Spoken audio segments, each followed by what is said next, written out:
Shalom, friends. Welcome to the Shiur in Rambam. I'm Eliyahu Shir, coming to you from Chesed Ve'emet, www.lovingkindness.co, studying the Rambam Mishnah Torah, the laws of the Torah, from the Rambam, who lived 1135 to 1204, 1138 to 1204. This is the ultimate guide in studying halakha. And we're learning the laws of Teshuvah. We're on chapter 3. And in our previous lesson, we spoke about themes such as the value of mitzvahs, and we spoke about the value of aveiros. How does one value these things when one does good, when one does bad? And we ultimately said that this is all in the hands of heaven. We can't ourselves make judgments. We also spoke about the concept of regretting the good that one does, which of course one should never do. One should always appreciate and value the good that one has attained and never feel regrets for the good that one has done. It's only too easy to fall into the trap of feeling like the good that we've done has been wasted when we could have been doing so much more for ourselves. Don't regret it. The good that you've done has an effect. Feel proud of it. You never wasted your time. You made a success of yourself. You did the right thing. And then we learned in Halacha Dalet about the mitzvah of Shofar that we blow on Rosh Hashanah, and we spoke about the idea that the Shofar is like the alarm clock that awakens us and tells us about the importance of doing Teshuvah. And even though it's a mitzvah from the Torah to blow the Shofar, nevertheless, the Shofar contains within it an additional message, and that is, wake up from your sleep. The Shofar calls out to each of us like the alarm clock, saying it's time to wake up, things need to be done. Of course, throughout the year, we engage in Teshuvah, we engage in repentance, but for those of us perhaps who don't put enough effort into it, or time goes by very quickly and we find ourselves lost, well, when it comes to Rosh Hashanah, that is the time to certainly wake ourselves up and realize life is a little bit more serious than what we often think it is. There's nothing wrong with the good times, there's nothing wrong with celebrating and experiencing the wonders of the world. But it should never be against the possibility of engaging in a real, meaningful life and meaningful lifestyle. This is what we want to focus on. These shiurim are geared towards people who value growth, who value life, and want to progress and become a success as a human being. Not a success in terms of finances and various other things, material things related to that, but to become a success in who you are as an individual. What makes us successful in our lives? What is it that we need to do to reach that point of growth that we are in this world to reach, to attain? We're up to Halacha Hey within Perek Gimel. Let us hear what the Rambam tells us at this point in time. At the time that they weigh out all the sins of a person, they get weighed out on a scale, together with his merits. On the one side, we see, on the one scale, on the one side of the scale, we have the merits that are sitting there and they're really bringing the whole system down. And then, of course, on the other side, we have the demerits, the aveiros. And so now we've got to get this balance going on here. So the thing is like this. They don't take into account, there is no calculation going on here for a sin which is sinned for the first time, not even for the second time. If the person commits a particular aveira once, it's usually a mistake, it's usually something the person wasn't really interested in doing and he fell short and he did it. Even if he does it twice, it's also usually in that category. But rather only from the third time onwards. Only when a person commits an aveira 3 times is an accounting taken for the particular aveira in terms of the judgments onto the scale as to whether or not it's put onto the scale. In other words, imagine, for example, that you have this weight, the aveira was committed, and the weight is sitting on the side. So the weigher of the scale, he doesn't put it onto the weight yet. He doesn't put it onto the scale yet. If you do it again, it's like almost as if you take another weight, which is the same weight exactly in all of its qualities, you put it next to it. Well, the weigher of the scale, again, doesn't put them on. Once you do it 3 times, then already it starts to count for something. It means, obviously, we're not taking that Avera as a mistaken Avera. We're really serious about it. We want to commit that particular thing. If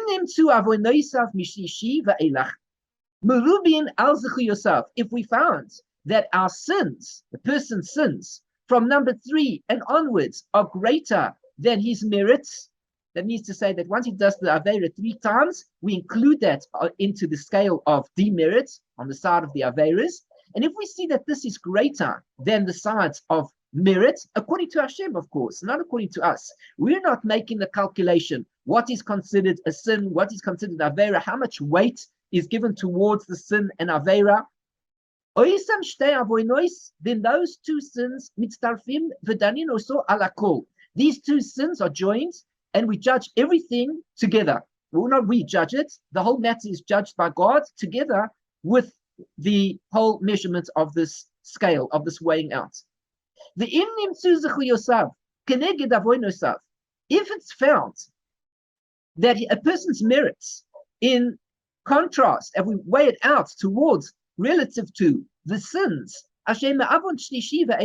from the 3rd sin and onwards, ma'avirin kol avonosav rishon. So if we find that the merits go against the sins, and from the 3rd sin and onwards, then what happens is, in other words, it's more. He's going to have more over here. Then what we do is we start counting off the sins one by one. Lefi, since it is shashlishi nechshav rishon, it turns out that the 3rd sin is now considered to be the 1st sin. In other words, what we thought was it was done 3 times, it wasn't done 3 times. The 3 times is now considered to be the 1st time. Because the first 2 that he did are already forgiven. So we have here on the scale now, a very fair scale. On the one side, when you do the mitzvah, immediately it gets put onto the scale. On the other side, when we do the Avera, it's not put onto the scale. It's held aside. If we do it 2 times, held aside. Once we do it 3 times, we get decredit, and we get the demerit. We go down now onto the side of sin only once. Even though we did it 3 times, it only counts as 1. Now is when the action really begins, because Hashem is forgiving, and so to speak, the first 2 times are considered to be giveaways, like they're free, so to speak. You did that particular Avera, you get away with it, so to speak, okay? Each thing is judged according to the divine judgments, obviously, not according to our own private calculations, but the general idea is number 1 and number 2 are excluded. Number 3 is called number 1. So he says, V'chena revi'i, so to the 4th, harehu rishon, this is considered to be the 1st, shekavanim chala shlishi, because now the 3rd one gets pulled away, v'chein, and so to ad sofan, until the end. Very interesting words that the Rambam is saying here. It's almost like he's indicating that a person is only liable for the last time that he did that particular Avera. It's very difficult, in all honesty, to understand exactly how the Rambam has turned the situation around. If he does it 3 times, 2 of them are taken away, and he's only liable for number 3, which is number 1. If he does it the 4th time, it seems to be that again, he's only liable for number 4, which is 1, because number 3 fell away as well, because that was included within number, you see, number 1 and 2 already went off. So number 3 becomes number 1, and number 4 wipes out. Now 4 becomes the new number 1. The Rambam's words seem to be a little bit tricky to understand. It's difficult to understand. Does the Rambam really mean that number 4 is number 1, or does he mean that number 4 is number 2 if you include number 3? If you understand what I've said, read the Hebrew again, read the translation, and see if you can understand it better than I've expressed it. And please, if you do understand this concept better, please feel free to put down in the comment section below exactly what the Rambam is talking about. At what point in time is that sin considered to be in the scale? And at what point in time do we not consider it? And then at what point in time, if we do more, that even the previous ones are also taken off, and the new one becomes the number 1, and the previous ones are taken away. That's what the Rambam said. I'll read it again. And so to the fourth time. Now it becomes the first time. Because what happened now is the third time gets forgiven. And therefore, it continues until the end. As we commit the Averis, it seems to be that the previous one is knocked off in the state of forgiveness. And then after that forgiveness, then we start off again in number one. Or perhaps it's saying number one and number two are taken off completely. Number three becomes number one. Then when we do Teshuvah, number three becomes number zero. And then number four becomes number one. And we don't assume that number four is now the new one. Number one and number two, and then those two are taken away, and then we start off with number three again. Sounds a little bit tricky, but this is what seems to be that the Rambam is saying. When do we say all of this? Beyachid, we speak about the individual. That's me. I am the individual person. As it says a pasuk in Iyov, in Lamed Gimel Chavtet, Hein Kol Ele. Behold, all of these things, Yif'al El, God will bring about, he will take note of, Pa'amayim Shalosh, it's going to be 2 times, and then 3, Im Gaver, with a person. That's basically the translation. It's a fair translation to say. So in other words, 2 and 3. Aval Hatzibur, mean to say that he doesn't do anything with, he lets you get away with it, so to speak. And then number 3, that's when it starts counting. Or is it really number 4? Number 3 starts, and then number 4 already, that becomes the new one. Aval but with regards to the community as a whole, remember we discussed that last time, that the community is held responsible as a community. The country is held responsible as a country. The world is held responsible as the world. The individual has his own responsibility within himself, but then everybody else is judged in a different system according to the community. So when he is included into the community, it seems to be, here the Rambam seems clear, number 1, number 2, and number 3 are all held in abeyance. Not just number 1 and 2, and then number 3 counts, and then afterwards we speak about number 4. But rather, number 1, number 2, and number 3 are wiped out clean as a community who did wrong, and only number 4 is going to count for something. How do we know it? Because the Pasuk says in Amos base Vav, Al Shloisha Pishe Yisrael, for 3 of the sins of the Jewish people, V'al Arba'ah, but for the 4th one, Lo Ashivenu. That I will not answer. That I will not, in other words, I will not do the repent, I will not return to. In other words, for 3 of them, there's liability, but for the 4th one, God's not going back on that. There is responsibility and liability. We continue. Now, when we count for them in this way, here the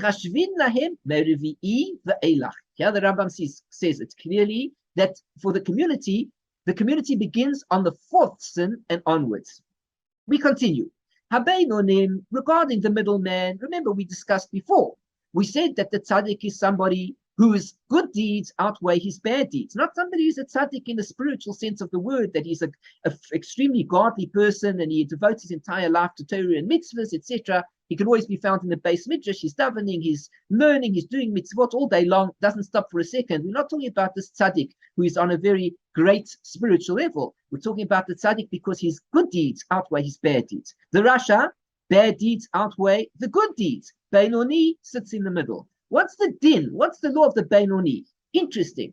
Ha-Beinonim, im haya bichlal mechitza avoinos. If it was to be found included within their half sins, meaning because they're half good, half bad. If it turns out that within the half bad that he's involved in, shelahem, of theirs, shelo heiniach tefillin, listen to this. The Rambam brings in a very interesting point over here. Out of all the mitzvahs of the Torah, the Rambam could have chosen Shabbos, he could have chosen Kashrut, he could have chosen anything he wanted to. And he says over here, no, we're not talking about those mitzvahs. We're talking about the mitzvah of tefillin. If there is included within the negative this mitzvah of tefillin, that he didn't wear it, he didn't put the tefillin on, and that's part of the half bad things that he was involved in. Me'olam, he never put tefillin on ever. That means the head tefillin never even touched his forehead ever. This is a Jewish head upon which no tefillin ever rested. This is a very big aveira. The Torah says this is a huge avera, a very big problem, that a Jew never puts a tefillin on his head, of course, on the arm as well. But the idea is that the tefillin on the head, not only is it a mitzvah of the Torah, but the essence of this mitzvah brings into the Jew this spiritual energy that basically penetrates, if we can say it that way, through his mind and system to reach his essence as the soul. And he never put this onto his head ever. This is a very big avera. We see from here, for example, those who know that the Chabad Hasidim are very much on the alert that one of the mitzvahs that they engage in, or a mitzvah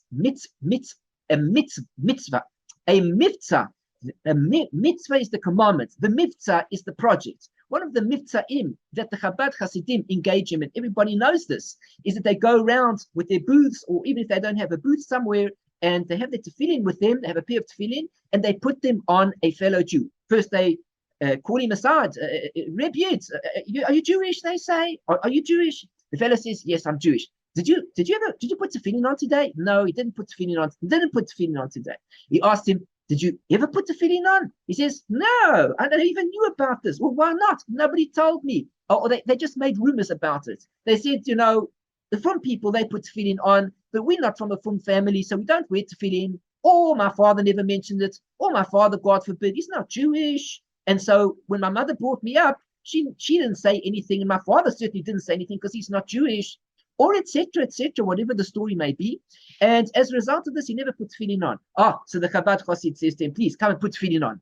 Why this thing about tefillin? Look here, the Rambam brings in this very mitzvah as one of the crucial mitzvahs of the Torah. Kashrut, Shabbos, Nida, charity. He could have said anything here, but look what he says. He says, if amongst the bad that this person did as a Beinoni, there is included that he never wore tefillin in his life. From here we learn just how important it is for a Yid, a Jew, to put tefillin on to his arm and upon his head every single day, with the exception, of course, of Shabbos and festivals, etc. But other than that, every single day. If a Jew never wore tefillin altogether, this is a problem. This is a big problem. When he puts the tefillin on, his whole life turns around. This is what the Rambam tells us. Because if amongst the mitzvahs, the averas, when we're calculating it, we see he's half, and he never puts tefillin on, then in Oisa Kafi Cheto, turns out that he gets judged on the side of sin. Imagine that. He's 50-50. Isn't it fair? If it's 50-50, we wait for something. Something should turn it to the side of good or bad. Let's wait for him to do a mitzvah. Or let's wait for him to do an avera. Something should tilt the balance over from one side to the other. The Rambam didn't say anything tilts it over. He said, if amongst the 50, there is included that he didn't wear tefillin ever, he gets imbalanced out onto the side of demerit. He goes onto the scale of sin. So he's only 50-50. He didn't do anything exceptionally wrong, but he had tefillin that he didn't put on. Boom, the scale outweighs him, and he gets tilted onto the side of demerit. He is judged in accordance with the fact that he is involved in the aspect of sinning more than he is involved in the aspect of doing merits, of good things, simply because he did not put on tefillin. And nevertheless, if that is the case, the Rambam is being fair here, and he says, nevertheless, whatever the case may be, he still has a portion in the world to come. So when he leaves this world and he eventually enters into the state of being, which is called the world to come, whatever that is, does that mean actually when he dies? Does it mean after Mashiach comes and then there's a revelation and another revelation and then there's what are we talking about? Olam Haba? Is it Gan Eden? When a person dies, he goes to Gan Eden. Are we talking about Mashiach and then afterwards is Olam Haba and Yatid Lavo? We speak about all different aspects of the mysteries of the future evolution that's going to take place in a spiritual sense. There are many things that are still going to happen to us as souls in the future, just that we aren't experiencing it at the moment because we find ourselves at this point in time in the year 5782, and we shortly will be in the year 5783, and then the years continue until it reaches points where God is going to change the system of creation as it grows out through an evolutionary process, as we become greater and greater as spiritual beings. So when he says here, everybody has a portion in the world to come, is he speaking, of course, about Gan Eden? Is that the world to come? Or is he speaking about the real Olam Haba, which comes about basically after Mashiach reveals himself, and then the whole of humanity enters into a new state of being called Olam Haba? Okay, I don't know what the Rambam is talking about. Was he being specific to Gan Eden, or was he being specific to Olam Haba? Anyhow, he says the point is that this Jew will still merit good things in the future. He hasn't lost out completely. V'chein, and likewise, Kol Harishaim, all evil people, the guys who are doing bad, Sha'avonosehim merubim, and their sins are great. Taninosam kafi chataehim, they're judged according to their sins. But nevertheless, they have a portion of the world to come, if that means when they die, or it means after Mashiach, I don't know. Because all the Jewish people have a portion in the world to come. Look, because it says we have a portion in the world to come, doesn't mean we all have the same portion, but it does mean we all have a portion in the world to come. According to our efforts, according to the Torah we're studying, and the good deeds that we do, and the Yirat Shamayim that we have, and the involvement that we have in terms of our service to Hashem, according to that, each of us will receive a portion. You know, it's kind of like if we speak about people going to various ceremonies or various events, we could talk about people at a wedding, for example. At a wedding, you have many people attending. You have the main table. You have the Chatan and the Kala, the bride and the groom. You have the main table. There, people are sitting around very close to the Chatan and Kala. They're the people usually associated with the Simcha, with this happy occasion. And then the guests are situated further apart. And very often, the less the guest is towards, in his nature, towards the Chatan and Kala, the further he'll be situated away from the main table. Somebody who just pops into the wedding because he's just coming to enjoy the food, he's not really a part of the Simcha, he also gets access, and he comes into the beginning part of the wedding hall. He takes some snacks and some food, and often he just sits down briefly, and then he leaves, whatever it may be, or he sits down at the very end. Nobody even notices him. He doesn't want to make a spectacle of himself. He just wants to enter, have some of the mitzvah food and the Simcha food, and then he leaves. Everybody has a portion of the world to come, but it doesn't mean to say that we're all going to have the best portion. Everything is in accordance with our deeds and our efforts in our service of Hashem. So are we placed when it comes to this next world, whatever that means. Okay. Now, even though they sinned, they're still going to get a portion in the world to come. As the pasuk says, how do we know that? And your nation are all tzaddikim. All the Jewish people are righteous. Everybody in the Jewish nation is a tzaddik.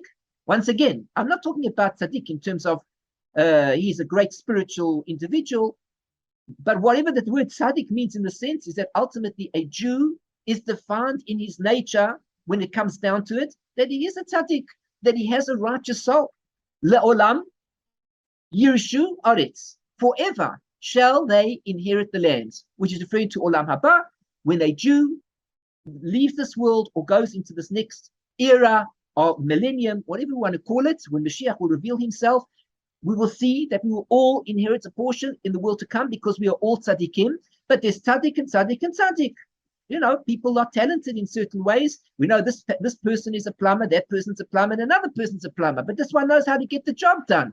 This is a doctor, that's a doctor, and that's a doctor. And this doctor, he really knows how to get the job done. And this doctor, he passed the examinations, but he has difficulties dealing with certain points. Whatever it may be, the lawyer, this lawyer, this lawyer, and this lawyer knows how to get the job done. And this lawyer, sometimes he doesn't know exactly how to get this, how to exactly express himself in the case to win the case. You get different levels of people in every single sphere of life. And so too with the Jewish people, all the Jewish people are tzaddikim. Nobody is any less in terms of the nature of their soul. But in terms of what we achieve in this world, brings us to a higher level of spirituality. We're all growing at our own levels, and we must grow. But nevertheless, if we look at ourselves objectively, we can see that there are clearly differences in our spiritual makeup. Essentially, we're all the same. But when we divide ourselves up, we can see this fellow is much more learned. He spends a lot more time involved in his learning. This fellow is very devoted towards his act of kindness. This fellow is not as devoted. We're all different in our own way. Nevertheless, we all intrinsically are tzaddikim, and we inherit the world to come. Eretz, this idea of land, Zor Mashal, this is a parable. Klomar, which means to say, Eretz HaChaim, this is the land of life. V'hu ha'olam haba, and this is the world to come. V'chein chasidei umas ha'olam. Now, nobody has to feel left out here, says the Rambam. Also, the pious of the nations of the world, if a person belongs, nobody says that everybody in the world has to be Jewish. The Torah never demands of the entire world to be Jewish. The Jewish people are not out there to convert anybody into the Jewish religion. This is not our purpose in life. No non-Jew has to convert whatsoever. A person who wishes to convert, he wants to be a part of this Jewish team, is welcome to. If he is serious and he goes about it in the right path and he approaches the correct people being, of course, within the Orthodox mainstream community of Judaism, then, of course, such an individual will be welcomed, provided, of course, he's serious and he's doing it for the reasons which are good reasons, not for extraneous, ulterior motives. We're not talking about such an individual. We're talking about an individual who's devoted. But nobody says you have to convert if you are not Jewish. However, be aware that as a non-Jew, there are mitzvahs that pertain to you as well. There are 7 mitzvahs called the Sheva mitzvahs b'nei Noach. And when a non-Jew engages in these mitzvahs and he turns himself into a righteous individual because he engages in these mitzvahs, the Rambam says, Yesh lahem chelek le'olam haba. They too have a portion in the world to come. There is no need for them to convert. There is no need for them to put Tefillin on, keep Shabbos, keep kosher. They don't have to do any of this. Of course, they need to keep to the mitzvahs that they need to keep to. The 7 mitzvahs as descendants of this gentleman by the name of Noach. All the world come from this man who was called Noach. Every individual in this world is a direct descendant of this man who saved the world from the flood. And as such, he too is responsible for the upkeep of the world with good moral values. When he does so, he will be considered amongst the pious of the nations of the world, and he too has a portion in the world to come. Halacha Vav, the Eluhain, once the Rambam tells us the story about portions in the world to come, he comes to the next step. These are the people, she'ein lahen chelek le'olam haba. They do not have a portion in the world to come. Ella, but rather, this is what goes on. Nichratim v'oivdim v'nidonim al godel rishon. They are cut off and they are forever lost and judged according to the greatness of their evil, v'chatasam, and their sin. La'olam ulolmei ulmamim, forever and ever. These are the people who will get kares and be wiped out of all existence because of the evil that they were involved in. Number 1, Minim, apostates, those people who convert out of Judaism. If we call them in that sense, Minim, that's what a min is. Epikorosim, people who are non-believers, is an Epikoros, doesn't believe. Now listen here. We're not talking about an individual who is called somebody who is a person who from birth, he never really understood what Judaism is. And as a result, he doesn't practice Judaism. And he is just brought up basically as if he was trapped in a situation whereby he doesn't even know what it means to be a Jew. This is not called Epikoros. An Epikoros is a person who already is familiar with Torah, mitzvahs. He's a giant. Not just that he's familiar, he's somebody who really knows what Torah is. He really knows it. And after all that, he turns around and he says to himself, I will not engage. I do not believe in all of these things that you tell me about.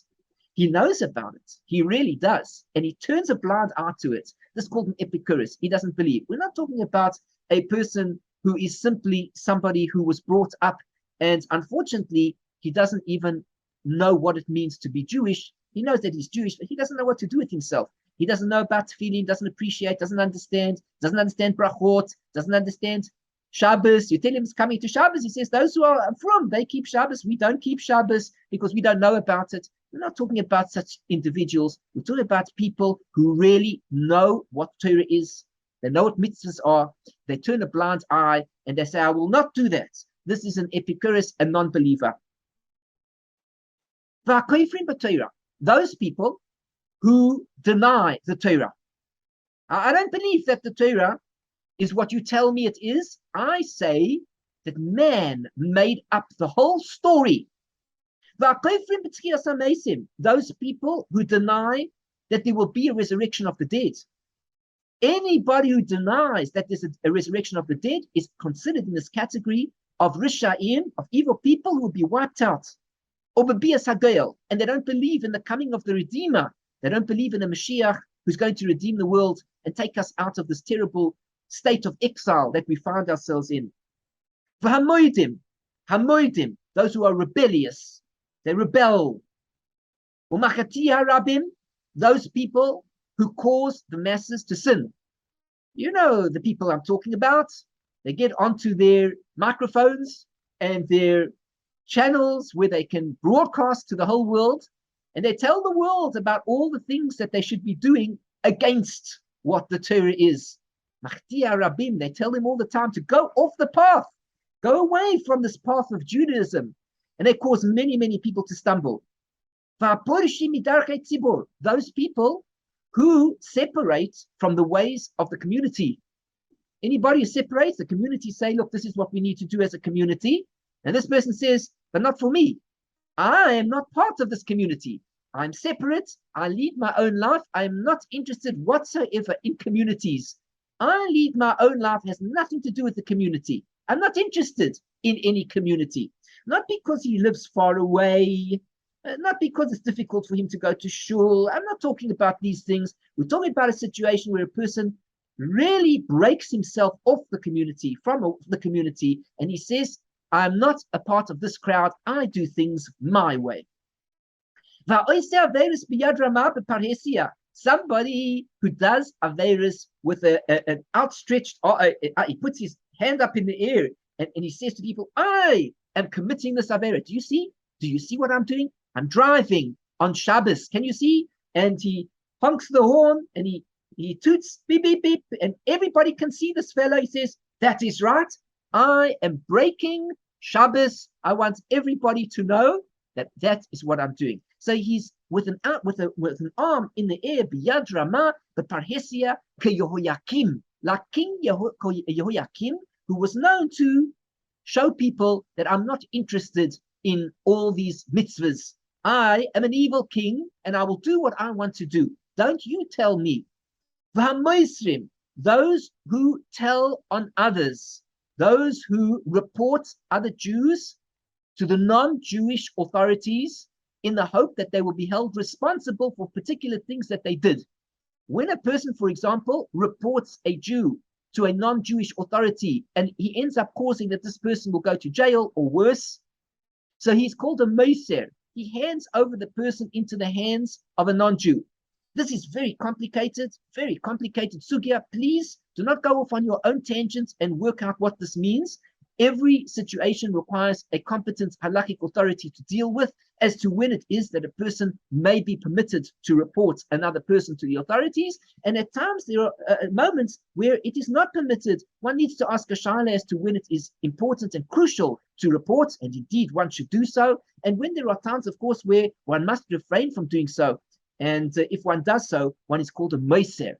Umatile ema ala tzibor, somebody who imposes his fear, he imposes fear upon the community. He makes them afraid because of the words that he says and the conditions of life that he sets out for them. So this individual is also no portion in the world to come. Shelo l'shem shamayim, and he does it shelo l'shem shamayim, not for the sake of heaven. He does it because he wants to say, I am in charge, and you'll listen to me. And everybody's trembling. Oh, this person says such and such. I don't know what to do with myself if I don't do what he tells me, etc. These individuals are evil. v'shefchei damim, murderers, or ba'alei lashon hara. Amongst this category over here that we're speaking about, all these different people, guess who's included? Those who speak lashon hara. Those who speak lashon hara are wiped out. They are considered amongst the evil of the world, and these people are not going to have a portion in the world to come. When did we start off? We said that these people are cut off and are destroyed and judged according to their evilness and their sins forever and ever. And these are the people. These people who are ba'alei lashon hara, they make it a thing in their lives to speak lashon hara about others. Every day it's part of their routine. They go out for tea, coffee, and cake with the crowds. And as they sit down to talk, they say, so who are we speaking about today? Oh, it's Reuven, it's Shimon, it's Levi. And what did he do? Shimon, this week, you would be surprised. He did this and this. Wow. What about Reuven? He did 2 hours later. They're still talking about everybody else. The whole afternoon, they're schmoozing about everybody. Ba'alei lashon hara, cut off completely. Sometimes, unfortunately, people speak lashon hara accidentally. Well, it's a bad thing, of course. Nobody says it's a good thing. To call them ba'alei lashon hara is not 100% correct. But when a person makes a thing about it, that he is comfortable with it, and he speaks about others every day, and it's natural for him, he never holds himself back, he feels it's quite okay to talk derogatively about other people, such an individual is a ba'al lashon hara. And the third category is a person who pulls forward the foreskin. In other words, we have a bris, a Jewish male has a bris, and that shows that he's Jewish. This fellow takes the foreskin that he has and he performs an operation and he causes it to go back over the corona. And as a result, he no longer looks like a Jew again. So this individual, of course, he also is in the same category of sinners. Let's do one more halacha here. Zayin. Chamishahen hanikreim minim. There are 5 people who are called minim, apostates. Who are they? Ha'omer, somebody who says, she'ein sham Eloah v'ein le'olam manhig. A person who says, there is no God, this is the atheist, of course, but he's an apostate. He doesn't believe in God. V'ein le'olam manhig. He says there's no leader to the world. Nobody's running the world. Well, if you look around, you can clearly see nobody's running the world. But nevertheless, there's still somebody running the world. That's God. God is ultimately in charge of all of creation. Everything that is going on around us, even if the leaders of the world may not be leading the world, we don't know exactly what they're doing and how things are working out, but God is in charge of the world, and he is setting the world up in a certain way that the world is run in accordance with his divine providence over everything in creation. The moment I say there is no leader in the world, and I mean leader with a capital L, so then, of course, at that point in time, a person is a min, and it's a very big aveira to be an atheist and assume that we invented ourselves, that we brought ourselves into existence. I don't know what more to say. It becomes ridiculous after a while. You become the bigger believer when you don't believe, because if you really believe that you came into existence of your own accord, you really believe that you made your own soul, you really believe that you made your own body, you really believe that you are in control of everything about you, and you are running your own life. There is no higher being who brought you into existence, who created you, who looks after you, takes care of you, all these things. You must surely be the greater believer. But nevertheless, this person in terms of Torah is called a non-believer because he doesn't believe in the one God. Somebody says, he says, I believe in God. Yeah, don't tell me I don't believe in God. I certainly believe in God. He says, there are two or three guys along here. This one attends to the day events. This one attends to the night events. This one attends to men. This one attends to women. This one attends to the fish. That one attends to the birds. This one attends to the land animals. This one, etc., etc. He believes in all sorts of gods that do all sorts of things, taking care of different aspects of creation. Another fool, non-believer, and obviously a greater believer than the believer, because to imagine believing that there is so many gods taking care of everything is harder to believe than to believe that there's one creator, a giant creator of infinity, who can take care of the entire world. No, the person who believes, unfortunately, in all sorts of gods taking care of things, it's like this God is strong, but yeah, only in this aspect. This God is strong, but only in that aspect. Or if these two gods would get together and start a war against each other, he for sure would be the stronger against that one. Well, you have to surely become the greater believer to start believing in all these things. But the real believer is the one who really believes in the one God. Somebody says that there is one master, but the one master has a body, and he looks a certain way. The one creator who is the creator over all of existence, not the earth, and not the waters, not the sky and the heavens, but he rules over all of infinite space. He rules over the black holes in infinite space, the stars, the millions, the zillions and gazillions of stars in outer space. When we look in our through our telescopes and we see all of the mighty creation in infinity, there is one God who rules over all of this. And this fellow, the bigger believer, in inverted commas, he believes that this God in the physical body can control all these things around. He can be everywhere at every point in time, but of course he's stuck in his body, which is limited to space and time. Well, if he believes in such things, not only is he a little bit crazy, but unfortunately he's considered amongst the evil of the world. Again, it is far easier on the soul to believe in one God who is infinite and takes care of all of creation, and we can't even see him, than it is to believe that there is a God who rules over all these things that is in a body, and this is what he looks like, everybody, just like myself or somebody else, right? And a human being, when I say myself, I mean as a human being, he looks just like me. And likewise, ha'omer, somebody who says, she'eino levado harishon v'tzulako, somebody who says he's not about alone, and the first one, and the master, the former, the creator of everything. Anybody who says, well, he's not by himself, I don't know who else there is, and he's not the first, he's not the first, and there was somebody else before, he's the second, I don't know, and maybe it was somebody else, I don't know what. He doesn't believe that there was a first being in existence, and he is the creator of everything. He is also in this category of evil people. How did God get there? If we say that he was the first creation of all, that is an impossible question to answer. We're not discussing how he got there. From our point of view, all we need to know about is that there is an invisible creator who brought all of existence into creation.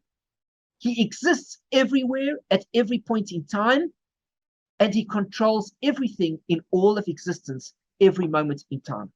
How he got there is not my issue. That there was somebody else before and there was somebody else afterwards, and this one did that and the other. These are all additional crazy thoughts that one can go through in one's life, philosophical ideas that will ultimately get one nowhere. Instead of concentrating on the essential thing, how in the world did I get here? Something brought me into existence.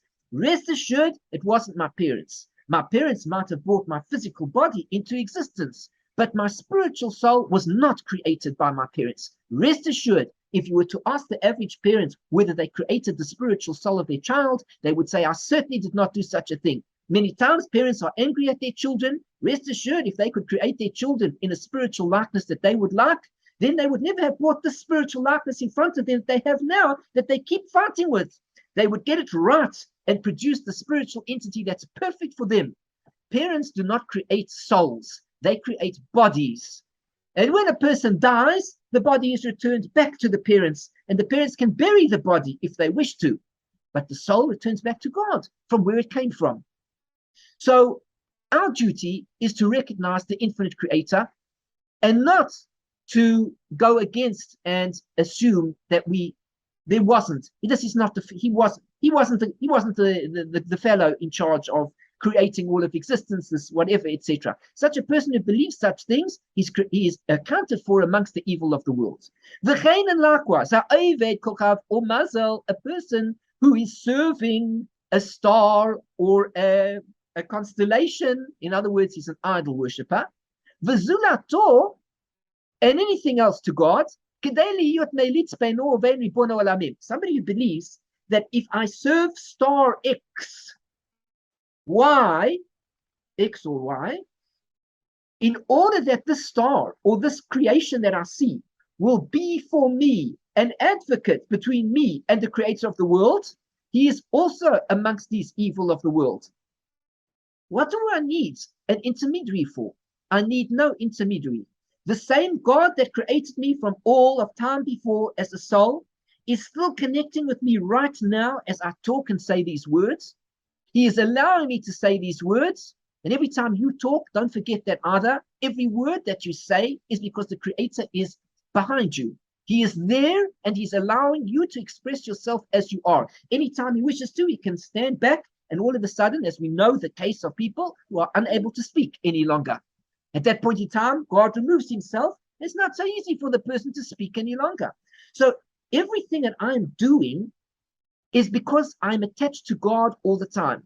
I do not need any intermediary to help me connect to God. And when I pray, I don't need any intermediary between me and God. The conversation that I have is directly between myself and this creator of all infinity. Anybody who believes he needs to put up a stone, a piece of wood, or even look at a star or a tree or who cares what, and he looks at this thing and he says, this is the thing that is going to give me access to the creator of all existence, because the creator of all existence is so far removed from me. How will I ever be in touch? Well, we could learn a message even from a cell phone, right? We would say, how far is that friend of mine from me? I live in this country. He lives in that country. We are thousands of miles apart. Can you imagine how long it would take if we had a device in our hands and we talked into the device? How many years would it take before the message would be transferred from this device to that device? And yet it happens instantaneously. Boom! As we talk, the conversation is relayed over in a split second to the other side of the world. And if we put our cameras on, immediately the image is transferred immediately to thousands of miles away. And even if it's in outer space, the camera is projected through all of modern technology and it reaches the space person, the astronaut, wherever he may be. Boom! Immediately he sees what's going on. And we see down here what he sees there.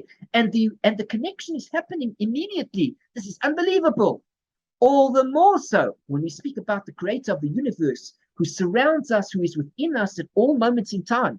The moment we speak out what we're saying, we are connecting with him immediately. We do not need any intermediary. That denies the fact that there is an infinite God that is around us at all points in time. Kol echad mechamisha elu hu min. Every one of these 5 people is considered to be an apostate. This is evil. This is the wrong path. Let us do one more halakha. Chet. Shloisha hein hanikreim epikorim.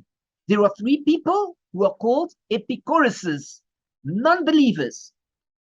Ha'omer, somebody who says, she'ein sham nevuah klal. There is no such a thing as prophecy at all. Prophecy, you say? Are you telling me that a man talks to this infinite creator? It can't be. Nobody can communicate with the infinite creator. Even if you say there's an infinite creator, nobody could communicate with him. That's crazy. The ancient mada, and there is no such a thing as knowledge, shemagia mehabeire, that comes from the creator, lelev b'nei adam, into the heart of a person. A person who does not believe in this is called an Epikoros. He doesn't believe that God talks to man. Now here's the thing. Not only does God talk to man in the sense of nevuah, whereby a person is an actual prophet and he experiences prophecy, and He can actually experience that God is talking to him. There's a relationship going on here. But every moment of the day, each of us in our own ways are experiencing the talk of the Creator.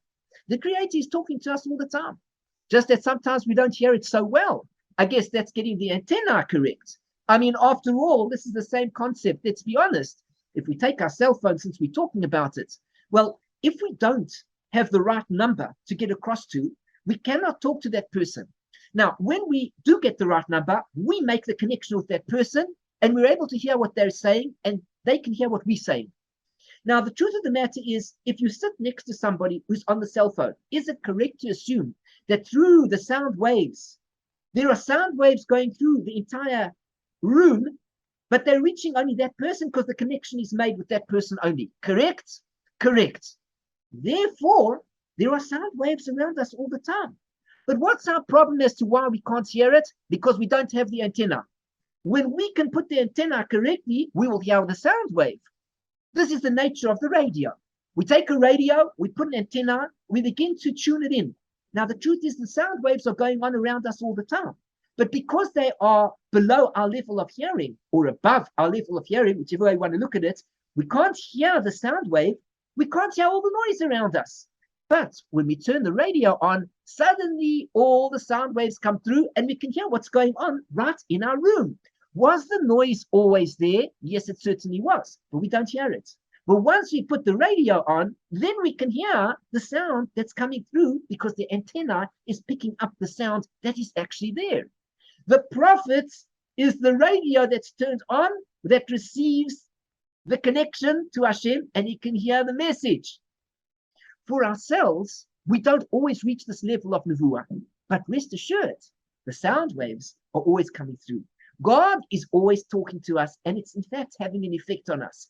If we don't feel it, we don't experience it, we can't really hear it, does not deny the fact that God is in constant contact with us, talking to us, and helping us grow in our lives. Were this not to take place, we would be so independent, we would have no clue of how to do anything in the world.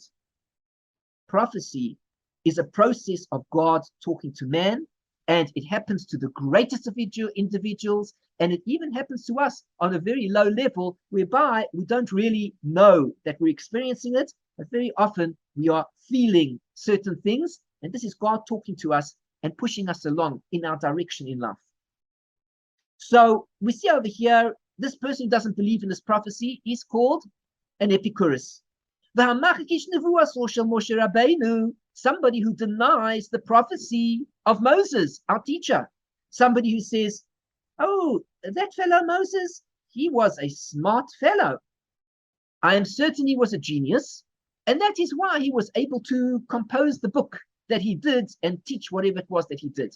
But rest assured, he didn't receive any prophecy from God. That didn't take place. He was simply an extraordinary, great man who was way above everybody else. And as a result, he was able to teach these things that nobody else knew. All right, make up whatever you want. Be the bigger believer. You have to really be a believer in order to come up with something like that, instead of being the greater believer, not the bigger believer, the greater believer. I believe that God spoke to Moshe, and that is the message that he told us. Somebody who says, that the Creator does not know the deeds of a person. God created the world, then he left the world. Now he engages in tea and cake with anybody who happens to be wherever it is that wherever it is that they are. This is what God is doing at this point in time. And he forgot about all of creation. He just left us to run the world as we want to. He has no conception about what's going on here. He doesn't know I'm giving a shi'ur. He doesn't know you're listening to the shi'ur. He knows nothing because he left the world and has no interest in man any longer. This individual is called an Epikoros. Kol echad mishloisha elu hein Epikorosim. Each one of these three is an Epikoros. Shloisha hein hakoifrim b'Torah. There are three people that deny the Torah. Ha'omer is somebody who says she'ein ha'Torah me'im Hashem, that the Torah is not from Hashem. Afilu pasuk echad, even if he says one verse is not from Hashem. You see this verse here? I say Moses wrote that verse by himself. It is not God given. This is a kofir b'Torah. He denies the Torah.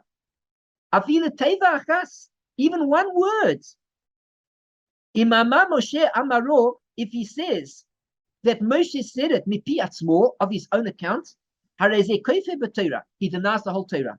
Anybody who says, I do not believe that Moshe said this word, couldn't be that a man would say such a thing. Ridiculous, made it up. You can even see by the expression of the word. It doesn't make any sense. Nobody would say this. Unless they're human beings, they made a mistake.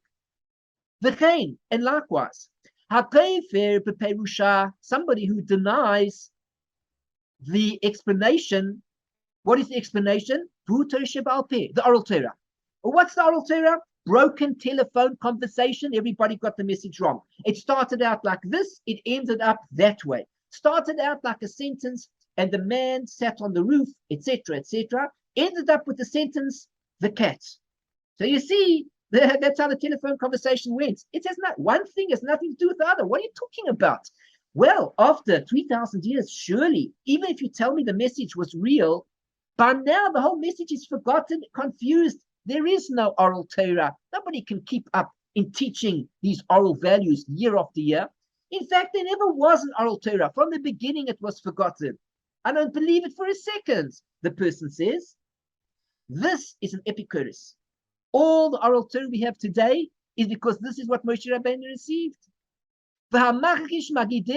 Somebody who denies its teachers, Kagon, for example, Tzadok Ubaitis. Tzadok and Baitis were the founders of the movements known as the Sadducees and the Beitusim. The Sadducees and Beitusim. Tzadokim or Beitusim. Now, Tzadok and Baitis were students of Antigonus Ishtochor, and this fellow, Antigonus Ishtochor, was a very great man. He taught a teaching in Pirkei Avot, and he said, don't be like servants who serve their master for the sake of receiving a reward. He said, be like servants who serve their master, that they shouldn't think about the reward. And these were the two students that heard it. They heard the statement from their Rebbe. They said, if the Rebbe teaches us such things, it's a sure sign that there really is no God. Because my Rebbe is teaching me not to engage in mitzvahs for the sake of reward, but if there was a God, then there would be rewards, there would be punishments. And our Rebbe says to me, just do things for the sake of doing it. Don't worry about rewards and punishments. This is irrelevant. You don't do it for this purpose. You do it for the sake of the mitzvah itself. You serve your master for the sake of serving the master. They didn't like what their teacher taught them. And so they went off on their own path and they said, we do not believe at all in this concept of Torah Sheba'al Peh any longer. We have no relationship to it. There is no Torah Sheba'al Peh. I'm not listening any longer to this. And these were people, of course, who went off the derech. They went off the path of Torah. Somebody who says, that the Creator has exchanged this mitzvah for another mitzvah. Anybody who says at any point in time that times have changed and God has exchanged this particular mitzvah now for this mitzvah, we no longer have to keep the Sabbath day because time has changed, modern technology, and God, the supernal creator of all infinity and existence, he did not know, never knew, never will know that these wonderful things in modern technology have come about and will come about. He knows nothing of it. And that is why when he gave us the Torah, he had no clue there'd be a car. Because if he knew there was a car, he would have told us, listen, if you're going to drive a car on Shabbos, you can't do it. He didn't know there'd be a car. He never mentioned it. Now we live in modern technology, modern times. We have cars. God knew nothing about this. And so we can drive our cars on Shabbos. It's not breaking Shabbos. They are old days. What did those people know? They knew nothing. And God knew nothing himself either. He wasn't even sure what would be the next day. So he gave them the Torah as it stood on that day. Man progressed in technology in leaps and bounds. He outdid God, and that is why you can drive your car on Shabbos today. Anybody come up with all sorts of excuses, and he could turn the Torah into nothing in a split second. He imagines that he's got the better of the infinite God. Well, if this is the case, and a person comes along and he assumes that all of a sudden God is changing, he's changing laws according to how life works out. We're in a new age, new technologies, and if God had known this, he surely would have said that this is the way we do things today. And indeed, this is the way that we do things today. And somebody stands up and he says, for sure, God says this is the new way to do things. This is the new way, the new wave. This is the style of life today, and God is all for it. Things have changed, and this is the direction that religion needs to take at this point in time. We have changed our direction. A person who says like this, so he says that the mitzvah was changed with another mitzvah, and already the Torah is bottled. The Torah is nullified. There is no Torah any longer. Even if he says that this has come from Hashem, he says this is what Hashem wants. Go on the Hagarim, like for example, the Hagarim, these people and other people in the world, we know all the nations of the world who have elected of their own accord to start new religions. Well, when they follow their new religion, it is because somebody came along and said, this is the way that the religion must be practiced at this point in time. Once you invent that, once you change over the original mitzvahs for new mitzvahs, that's when you become the Epikoros. Call echad, this is not the Epikoros, sorry, but this is a person, each one of these persons, Mishlosha Elu, of these three categories, kofer b'Torah, he denies the Torah. So once we start talking this direction, it's a denial of the Torah. You've gone off the path, got to get back on the path again. Remember, we're learning about the laws of Teshuvah, of returning. In order to understand how to return, we need to know where the good points are, the correct direction is, where the incorrect direction is. Once we get this straight, we're able to go on the path of Torah correctly and return back to Hashem. But so long as our minds are not set correctly, because we make up all sorts of fabrications, then at this point in time, we'll never be able to do Teshuvah. So what is it that we want to do? If we want to do Teshuvah, we need to know what's the right, what's the wrong, get ourselves off the wrong and get onto the right. That is the goal that we are headed towards. We're going to leave it at this point in time. We've had a good session, lots of new topics here. Izrat Hashem, in the next session, all being well, we'll be able to complete chapter 3 and then move on afterwards and learn more about these concepts of Teshuvah. Thank you very much for joining me. I'm Eliyahu Shir from Chesed Ve'emet, my website, www.lovingkindness.co. If you've enjoyed the shiur, please do subscribe to my channel if you aren't already a subscriber. If you are, of course, thank you very much. You do me a great favor. You make a great difference in my life and are supporting my activities. So if you like this shiur, please do click on the like button, the thumbs up. Yes, I very much appreciate the shiur. Thank you very much. I enjoyed it. I got something out of it, even if it's one thing. Yes, I learned something. And please feel free to make the comments below, questions, insights. Positive, of course. We're moving in the positive direction. We want to do things right. We want to be on the right path. We don't want to criticize and speak badly of all sorts of things. There's no end to all of this. We want to focus positively. We want to move forwards together. So please give me your positive comments below. I'd be delighted to see what you are writing, what's going on in your mind, questions, insights, etc. If you'd like to contact me individually with a question, an insight, get together, whatever it is, please visit my website, send me an email. Let's be in touch. Let's get together on a personal call and discuss Torah, life, mitzvahs, good deeds, and things that will help us all grow, come right, and feel that we can reach our mission in life, whatever it is to each individual. Thank you very much for joining me. And of course, if you are able to support my activities that I'm involved in the teaching of Torah, please do either become a member on my website. That's certainly ideal. Or alternatively, you can go to my Patreon page and become a patron of mine for as little as even $1 a month. Whatever you can give is fantastic. The more, the better, of course. Even if $1 says, I appreciate what you're doing, I want to support your activities. Just visit www.patreon.com/Eliyahu Shir. You can find me there. Even if you just do a search, Patreon, Eliyahu Shir, you'll see my name will come up and you can support me over there. Thanks again for joining me. And I look forward to another shir in the near future. I wish you everything of the best. Take care. Shalom, shalom. Bye-bye.